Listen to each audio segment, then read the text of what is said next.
Yan po ang ating Wagyu with mashed potato mga sano. Ayan. So panoorin nyo kung paano anong ginawa natin mga sano.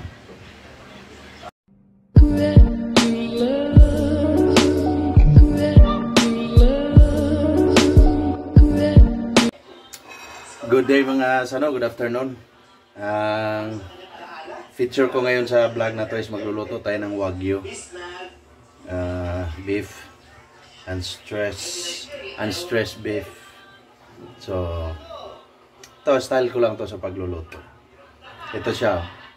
Right. Kasi frozen siya. Maraming salamat nga pala, shoutout nga pala kay Harvey Nang sa Wagyu niya. So kung gusto niyo mag-order ng Wagyu, comment lang kayo sa akin mga sano. Maraming salamat sa mga nag-view sa aking channel, sa mga nag-subscribe. Maraming salamat. So ito siya mga sano. Yan, Wagyu. Sa mga nag-subscribe, maraming salamat. Sana dadami pa yung subscriber at dadami pa yung mga view mga sano. So ang gagawin natin, magpapainit tayo ng konting olive oil lang. Itong mashed potato, sama natin yan. Yan ang ano natin.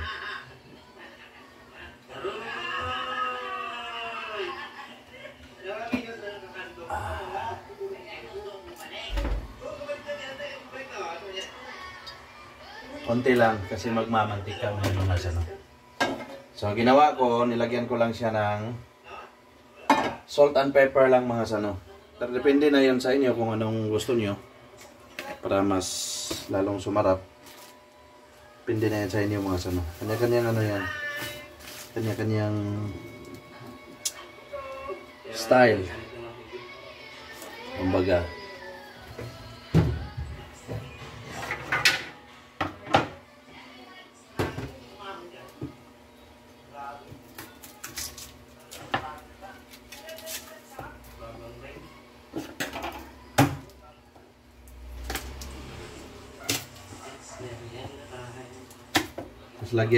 Lagyan natin ng mga 3 pirasong bawang para may additional flavor siya.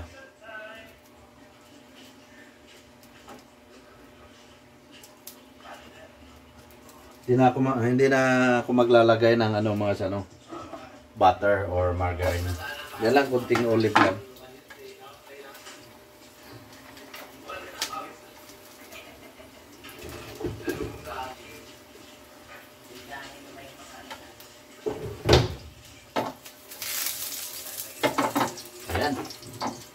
Lagyan na natin.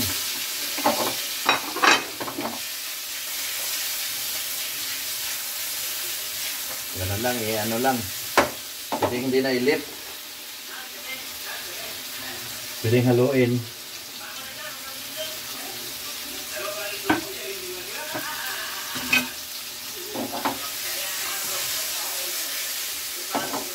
Madali lang siyang mag-brown mga sano.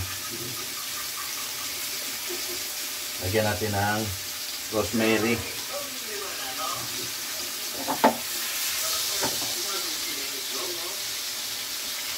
Yan mga haluin natin para hindi masunog. Sayang pag nasunog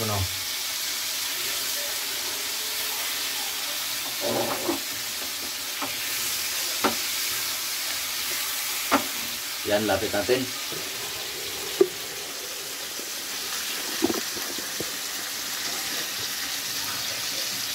Yan siya mga sano.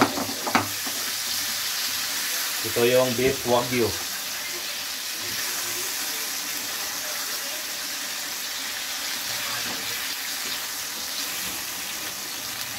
Ito yung pares natin, mashed potato. Comment lang kayo ha, sinong gusto mag-order.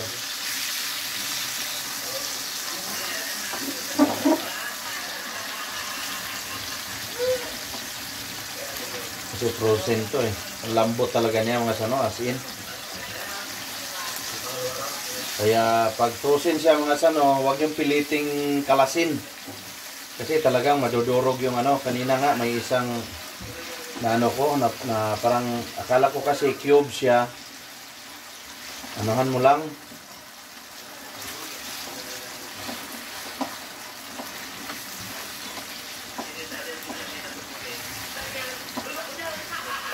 Ganito lang kasimple yan lutuin mga sano.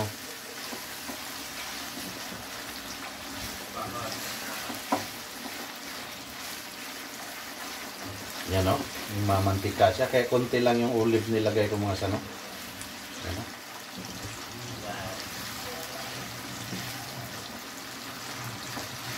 Magka tayo ng isa testing natin. Lambot to eh. Kung tutusin mga sano, yan. Depende na yan sa inyo kung anong well done or anong klaseng luto yung gusto niyo.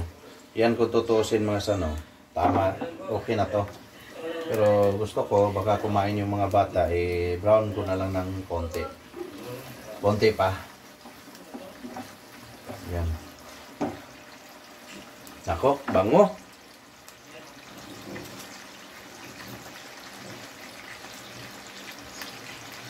Ito nga pala yung mga sano. Susubukan natin.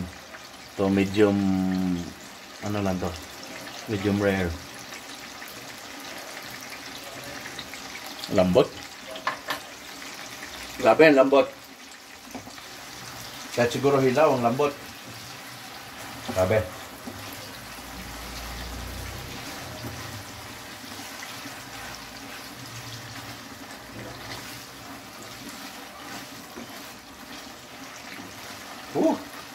Tama na to mga sano, yan. So, advice lang mga sano ha, non-stick yung pagka-anuhan nyo, lutuan nyo.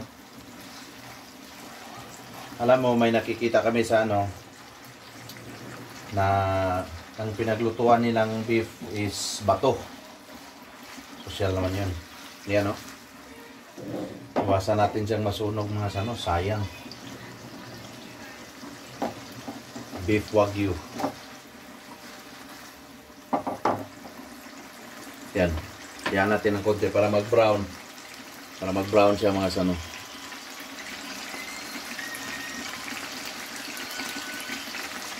At syempre, mas masarap mga sano, mas maganda. Samahan na rin ng red wine.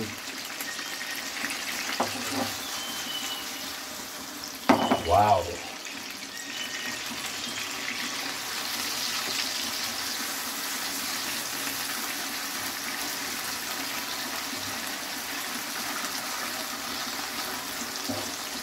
Yan, tama na yan mga sano. Ito ang aking beef Wagyu. Ayan. Lambot. So, di pa naluto yung Di pa naluto yung mashed potato natin. Lalagay ko na lang to, i-plate ko na lang to mga sano. Ayan. Napakadali, napakalambot mga sano. Maraming salamat sa pagsubaybay niyo sa aking channel at panunood. Please mag-subscribe kayo once mag-view kayo ng aking channel. Maraming salamat at sa mga nag-view, sa mga subscriber ko, maraming salamat. So again, ito yung ating beef Wagyu. Ayan, napakasimpleng lutuin. Simpleng-simple. Maraming salamat and to God be the glory.